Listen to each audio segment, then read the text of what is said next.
institutions, especially Stanford and Carnegie Mellon, as PJ said, they also came about through large endowments of, Leland Stanford, which was set up in the name of his son who got killed accidentally, and Andrew Carnegie. Andrew Carnegie is a great example. If you have an opportunity to study his biography by David Nassau, I recommend you to do it. He made, in today's dollars, the largest fortune ever in the world. And in fact, J.P. Morgan, who bought this whole steel enterprise, called him and was kind of signing the merger. And he said, "Congratulations, you're now the richest man in the world." It turns out, if you do the analysis of the amount of money he got at that time, as a percent of the GDP of the United States at that time, even today, it is the largest fortune ever made. And the amazing thing about him was he gave it all away. He said, he wrote a book called The Gospel of Wealth.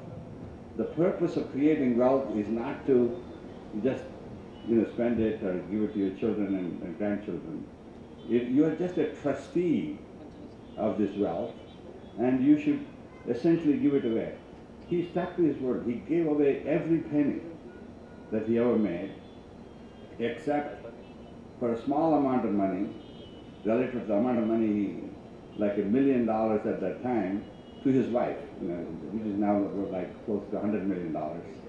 And they only had one daughter, and he gave her nothing.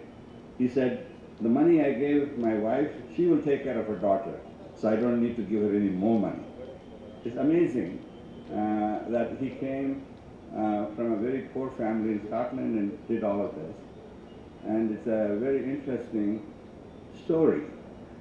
What he did, like current philanthropist, was he said, "I'm going to try and make sure whatever institutions I build are sustained for a long term."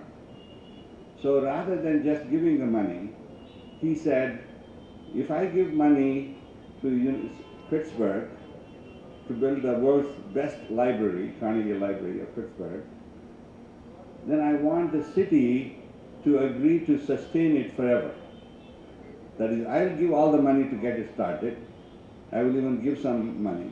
But you have to pay the salaries and all the related things forever. And the city of Pittsburgh said, "We can't do it. We have no authority to guarantee such a thing." This was in 1879 or something.